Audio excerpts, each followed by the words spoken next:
할렐루야. 네. 너무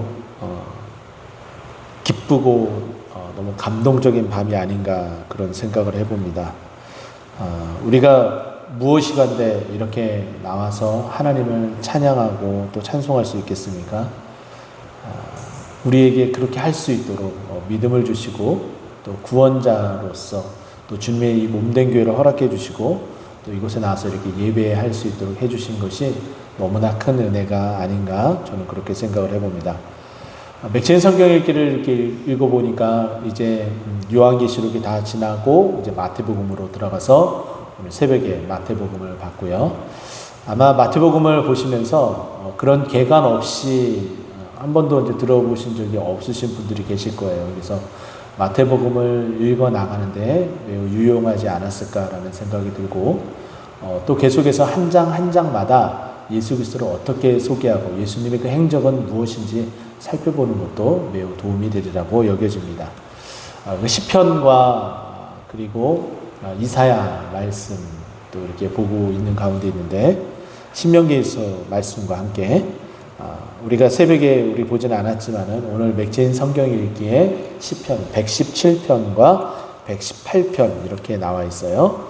117편은 딱 두 줄로 되어 있는 구절, 시편에서 가장 짧은 시편이라고 볼 수가 있고 또 시편 118편은 별명이 있습니다. 우리는 뭐 시편을 비탄시, 통해 자복시 뭐 여러 가지 있지만은 오늘 이 시편은 감사시예요. 감사를 하는데 어떻게 하는지 보세요. 1절 말씀 보면은 여호와께 감사하라 그는 선하시며 그의 인자하심이 영원함이로다. 할렐루야. 정말 그렇습니까? 한 번 더 고백할까요? 이번에는 시편 118편 마지막 절인 29절 말씀 한번 펴보세요. 같이 또 한번 읽어볼까요? 같이 읽겠습니다. 시작. 여호와께 감사하라 그는 선하시며 그의 인자하심이 영원함이로다. 아멘. 여러분 정말 아멘이시죠? 네. 시편 118편은 처음과 끝이 동일한 표현을 하고 있습니다. 여호와께 감사하라 라고 말씀하고 있어요.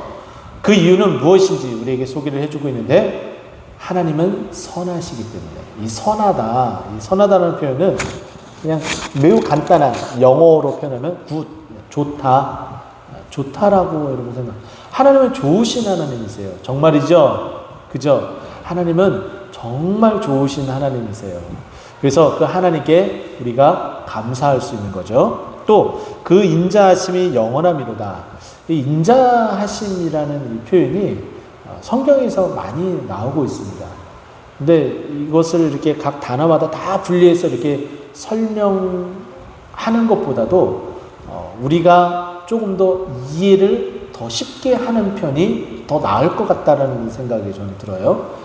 이런 것은 이것이고 이런 것은 이것이 아니라 대략 이런 것들이 이런 의미입니다. 그렇게 받아들이는 것이 더 유용할 때가 있는 것 같아요. 근데 그 표현이 바로 이 표현이 아닐까 생각을 하는데 이 인자하심이다라는 표현이 하나님의 인자하신 하나님이십니다. 그러면은 그래 인자, 넉넉함 이렇게 생각을 하겠죠. 그런데 이 표현을 조금 더 우리가 알기 쉬운 표현으로 다른 성경 번역을 보더라도 어떤 표현으로 나오냐면은 사랑이라는 표현으로 나옵니다. 인자하다라는 것은 사랑의 또 다른 표현이기도 해요. 우리를 수용해 주는 어떤 그런 말이겠죠. 우리가 할머니 할아버지들의 모습을 보면서 손주들이 막 상투를 막 이렇게 잡고 또 수염을 이렇게 막 이렇게 잡더라도 할아버지한테 그렇게 하더라도 할아버지가 그냥 너털 웃음을 짓잖아요. 허허허 이 녀석 참 허허 아이고 아파 이 녀석 이러면서 이제 너털 웃음을 하잖아요. 발연기를 좀 했습니다. 할만한가요? 이렇게 너털 웃음을 주면서 이 녀석 할아버지 아프다니까. 근데 좀 젊으면은 이놈이 하면서 이제 손이 딱 올라오게 되죠. 그런데 할아버지가 그걸 다 참고 받아들이고 있어요. 다 수용하고 있어요. 왜 그럴까요? 손주를 사랑하기 때문이에요. 하나님은 우리가 죄악 가운데 있어도 우리를 다 받아주세요. 용서해 주세요. 그게 인자하심이라는 거예요. 여러분 이제 이해가 되셨죠? 하나님은 인자하셔. 그 인자하신 하나님, 우리가 잘못을 해도, 우리가 죄악 가운데 있어도 우리를 다 품에 안으시는 거예요. 무엇 때문에? 우리를 사랑하셔서. 근데 그렇게 우리를 품으시고 사랑하시는 그 하나님이 나쁜 하나님이 될 수 없잖아요. 그래서 그는 선하시며 좋은, 정말 좋은 하나님이다라고 고백을 하고 그 하나님께 우리가 감사하자라고 고백을 하는 거예요. 근데 1절부터 4절까지 동일하게 계속해서 같은 말을 반복하고 있어요. 그의 인자하심이 영원함이로다. 이 말을 1절, 2절, 3절, 4절 계속해서 반복을 합니다. 이거 계속해서 반복한다는 것은 어떤 의미가 있을까요? 정말 그렇다. 여호와 하나님은 정말 인자하신 분이시다. 근데 그 인자하심이 잠깐 그렇게 인자하신 것이 아니라 영원하다는 거예요. 우리가 아침에 잘못을 저지르고 저녁에 잘못을 저질러도 아침에도 용서해 주시고 품어주시며 저녁에도 우리를 안으시며 우리가 다치지는 않을까, 또 상처 입지는 않을까, 행여나 그 죄악 때문에 아담처럼 숨지는 않을까라는 염려와 걱정으로 우리를 사랑스럽게 부르시면서 우리를 안으시는 거예요. 그게 인자하심이 영원합니다라는 거예요. 하루 단위를 끊어서 이렇게 본다면은 오늘 잘못을 저지르고 내일을 잘못을 저질러도 하나님께서 어떻게 하신다고요? 우리를 여전히 사랑하시고 우리를 여전히 안으신다는 거예요. 일주일 내내 잘못을 저질렀어요. 그리고 나서 주일날 와도 우리를 사랑해 주셔서 우리의 사랑의 메시지를 전해 주시고 우리에게 은혜와 은총과 복을 더해 주세요. 그리고 나서 내가 진짜 은혜대로 잘 살아야지 라는 생각을 했지만 우리의 생각과 다르게 우리는 여전히 다시금 그 죄악의 모습으로 다시 돌아갑니다. 그런데도 불구하고 일주일 전에 우리를 그렇게 품으셨던 하나님이 다시 일주일 후에도 동일하게 1년 동안 우리가 엉망진창으로 살았어요. 근데 그 다음 해에도 여전히 하나님은 우리를 기다리시고 우리를 안으시고 품으신다. 이것이 이렇게 계속해서 반복되는 것이 영원하다는 거예요. 끊임없이 지속된다라고 고백을 하는 거죠.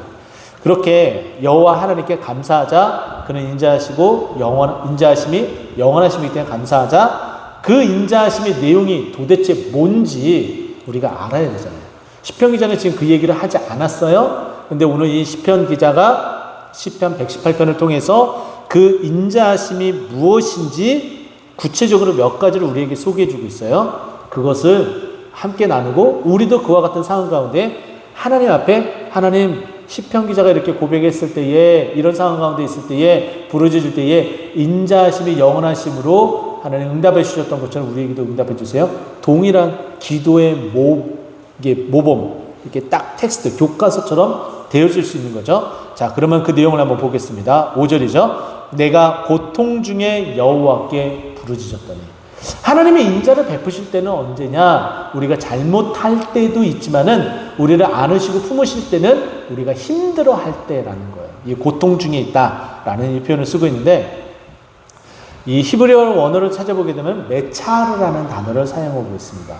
이 고통은 단순히 정신적인 고통만 말하고 있지는 않아요. 육체적인 고통도 다 포함이 되는 거예요. 그래서 내적 고통과 외적 고통이 다 포함시키는 단어가 이 메차르라는 단어입니다. 자, 우리가 육신은 건강합니다. 자, 그런데 정신적으로 너무 피폐해요. 하는 일 때문에, 스트레스 때문에, 자녀들 때문에, 또 사업하는 일들 때문에, 알게 모르게 관계 때문에 내 스스로 나를 어떠한 틀에 가둬서 그 틀에 맞지 않으면 내 자신을 너무 옥죄는 것. 이것 또한 정신적으로 굉장히 고통스러운 부분이거든요. 그런데 그 고통 가운데에 하나님 저 정말 이와 같은 모습에서 벗어나고 싶어요 라고 부르짖는 거예요. 하나님 앞에 부르짖는 거예요. 또 이뿐만이 아니겠죠. 육신의 질병 가운데 있을 때 제가 처음 우리 동태는 고통상교회 왔을 때에 기적의 사나이의 이야기를 좀 해드리고 그리고 한동안 거의 안 했어요. 굉장히 오랜 시간 동안 안 했죠. 다시 기적의 사나이 얘기를 이제 고통상교회에 계시는 기적의 사나이 이야기를 좀 해드리자면은, 여러분, 췌장암 환우들을 많이 보셨나요? 많이 보셨어요? 췌장암 환우가, 이게 췌장암이라는 것을 판정을 받게 되면은 거의 말기 다 돼서 거의 이렇게 췌장암입니다라는 그런 판단을 받게 됩니다. 그때까지 증상이 거의 안 나타나기 때문에 그렇다고 그러더라고요. 그런데 그 췌장암 말기에 이렇게 알게 되면은 거의 생존율이 거의 희박하다고 얘기를 해요. 가장 생존율이 저조한 그런 암 가운데의 하나인데, 말기 암 환자, 췌장암 말기 암 환자가 1년 생존할 수 있는 확률이 채 5%도 안 된다고 얘기를 합니다. 그러니까 100명의 췌장암 환자가 있어요. 말기 환자예요. 근데 이 사람이 1년 후에 생존하고 있을 확률은 100명 중에 고작 5명밖에 안 된다는 거예요. 그 전에 거의 3개월, 4개월 아니면 6개월 이전에 거의 운명을 달리하고 생명을 잃게 되는 일들이 굉장히 많습니다. 고통산교회에 췌장암 걸리신 분이 딱 계셨어요. 말기 암 환자였죠.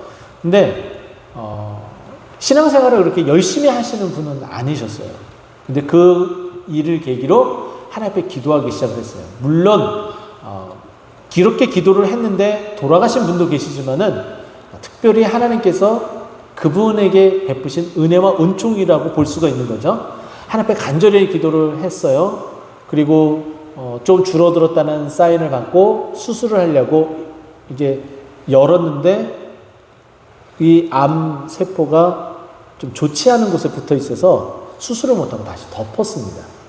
그러면서 낭망하고 정말 이제 끝인가 보다라는 생각을 가지고 있었는데, 여전히 계속해서 하나님만 바라보고 의지하고 주일날 겨우 한번 나올까 말까 한 그런 분이셨는데, 새벽에도 나오기 시작하고 수요일도 나오기 시작하고 금요일도 나오기 시작하고, 정말 몸이 허락하는 한 하나님 앞에 예배 드릴 때마다 그분이 기도도 잘 못하세요.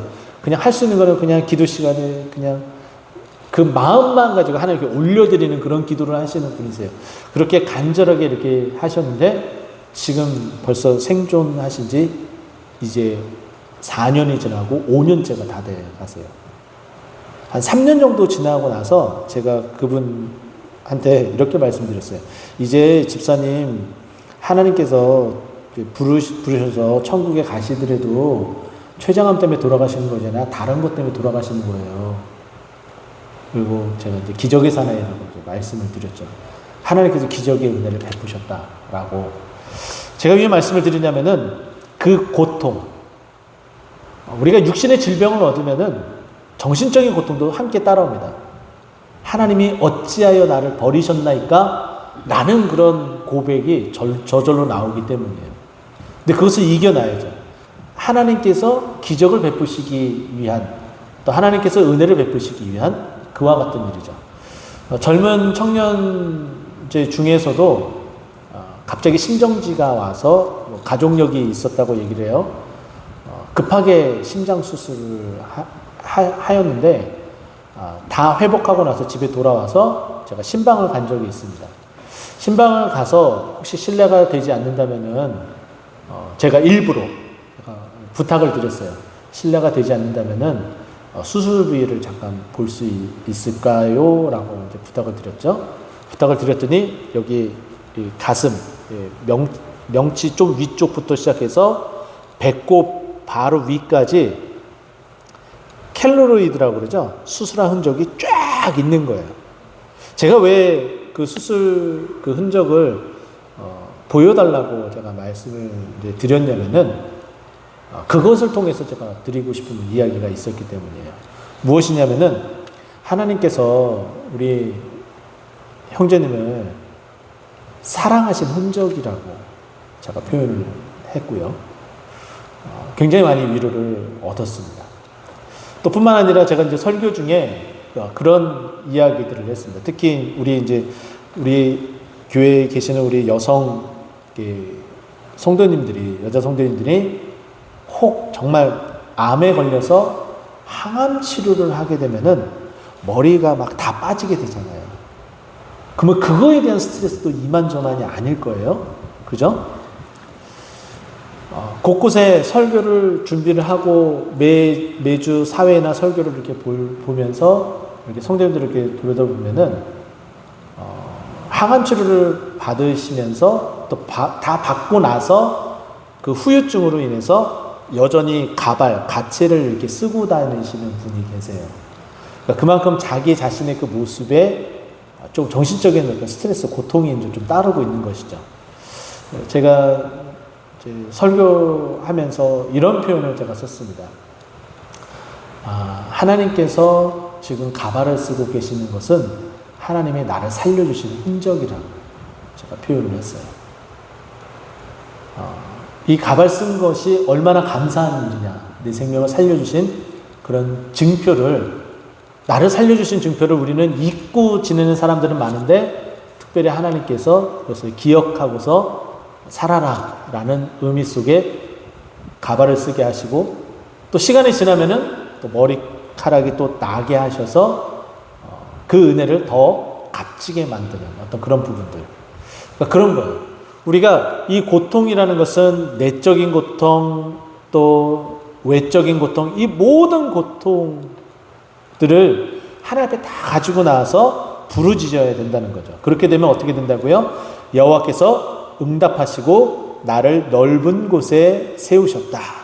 자, 여기에 이제 넓은 곳이라는 표현이 나왔습니다. 이 넓은 곳에 해당하는 히브리어를 살펴보게 되면은 메르하브라는 단어를 사용해요. 근데 이 단어가 어떤 의미냐? 일반적인 그냥 넓은 들판 이런 의미가 아니라 자유와 해방을 의미하는 거예요. 마치 우리 간에 가다두었었던 그 모든 억압됐었던 모든 것들이 이제 그 우리가 느껴지지 않을 만큼 넓은 곳, 자유와 해방을 만끽할 수 있는 것. 그러면 이 말씀을 정리하면 이렇죠. 우리가 내적인 고통, 외적인 고통, 정말 그 스트레스, 정말 그 억압, 힘들고 어려움에 정말 시달리고 있어서 정말 너무너무 힘든데 하나님께서 이곳에서 다 벗어날 수 있도록 해준다는 거예요. 그것이 하나님의 응답하심이고, 그것이 그 응답하심이 여호와의 인자하심이며 그 영원함이다 라고 우리에게 말을 합니다. 근데 그 하나님께서 어떻게 하신다고요? 6절 7절에 보면은 내 편이 되주셔서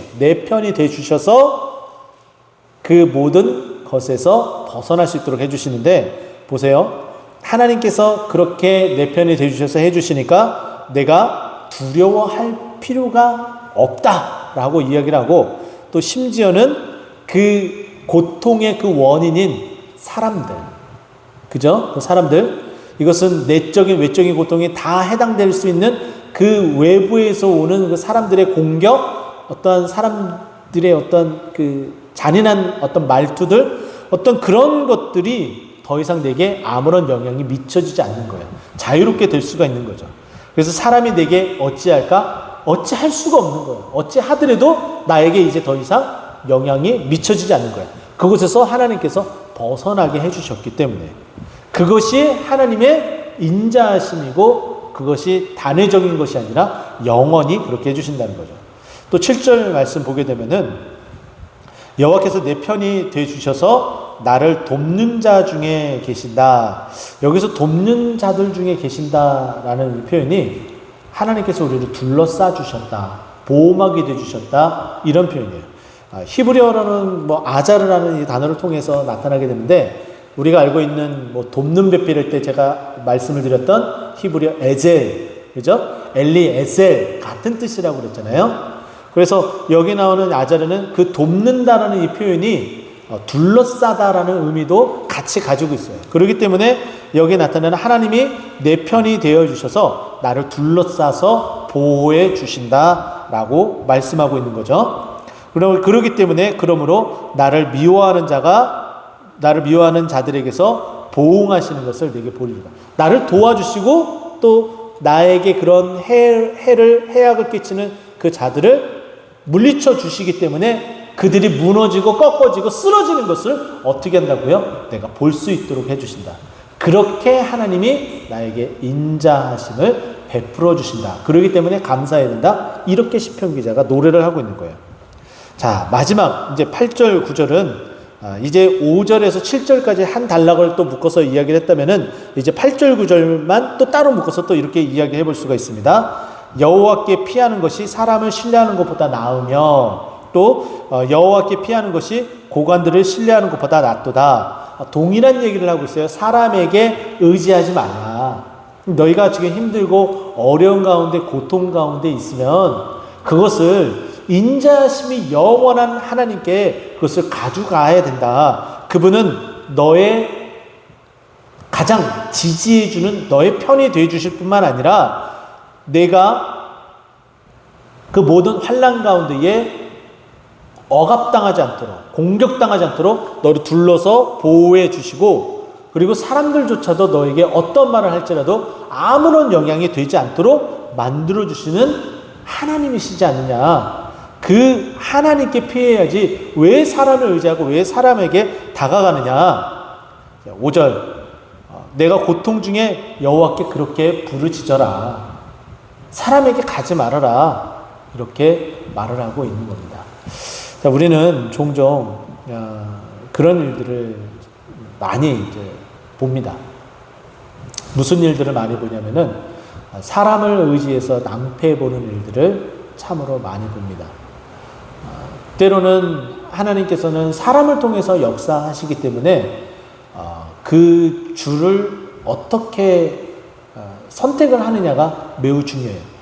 하나님께서 보내주신 사람을 선택하는 것, 이것은 하나님을 의지하는 것인데, 그런데 하나님께서 작정하시고 선택한 사람이 아닌데도 그것을 붙잡고 있다 그러면은 그것은 진짜 사람을 의지하는 것이고, 반면에 하나님께서 도와줄 그런 보내준 사람을 붙드는 것은 그거는 사람을 붙드는 것이 아니라 여호와 하나님을 붙드는 거야. 좀 이해하기 힘들고 좀 어렵지만은 이것을 잘 우리는 이해를 하셔야 돼요. 그래서 우리가 어떠한 부분에 있어서 매달리는 것, 이거는 좀 조심을 해야 된다고 저는 여겨지고, 또 반면에 하나님만 의지하고 하나님께서 제때제때 사인을 줄 때에 그것을 붙잡는 것, 그것은 매우 중요하다라고 보는 거죠. 그러니까 우스갯소리로 그런 이야기들이 있어요. 대단히 큰 홍수가 났습니다. 홍수가 탁 나서 정말 이 집이 다 떠내려갈 정도로 물살이 정말 급물살이 막 지나가고 있어요. 근데 정말 믿음 좋은 어떠한 사람이 지붕 위로, 집 지붕 위로 피신해서 하나님 앞에 간절하게 기도하기 시작을 했죠. 하나님, 저 이 홍수 난리 속에서 지켜주시고 보호해주시고 구원해주세요. 막 간절하게 막 기도했어요. 근데 얼마 지나지 않아서 119 구조대 보트가 한 대 딱 지나갑니다. 그 사람이 있는 것을 보고서 빨리 이제 줄을 던질 테니까 이것을 붙잡으라고 그래서 딱 던졌어요. 근데 이 믿음의 사람은 정말 신실한 믿음이 가지고 있었기 때문에 그 로프를 붙잡지 않았어요. 저 괜찮아요. 곧 있으면 하나님께서 저를 구원해 주실 거예요. 이렇게 이미 다 아시는 이야기죠. 많이 들어봤던 이야기죠. 끝끝내 그 사람은 구원을 받지 못합니다. 하나님께서 보내주신 그 사인을 우리가 직접 잘 캐치를 해야 돼요. 그러기 위해서 영적인 민감함이 필요하고, 영적인 민감함은 말씀과 기도로서 무장이 되어질 때에 가능하다는 거예요. 그래서 우리가 그것을 잊지 않아야 되는데, 여기서 보게 되면은 여호와께 피하는 것이 사람을 신뢰하는 것보다 낫다. 하나님을 의지하는 것이 훨씬 더 당연하게 우리는 그것에 이렇게 익숙해져야 된다는 것을 말하고 있고, 또 여호와께 피하는 것이 고관들을 신뢰하는 것보다 낫다. 고관들은 힘이 있고 능력이 있는 자들입니다. 근데 그들보다도 우리 하나님은 더 위에 계신 분이기 때문에 그분을 붙들고 나아가야 된다라고 말씀하고 있어요. 이 시편 118편은 또한 많은 이야기가 있는 그런 시편이기도 합니다. 우리가 함께 보진 않았지만 22절 말씀을 보게 되면 건축자가 버린 돌이 집 모퉁이의 머릿돌이 되었으니, 예수님과 관련된 이런 성경 구절이 또 여기에 이제 언급되어져 있고, 또 24절 말씀 보면은 이날은 여호와께서 정하신 것이다. 이날에 우리가 즐거워하고 기뻐하리로다.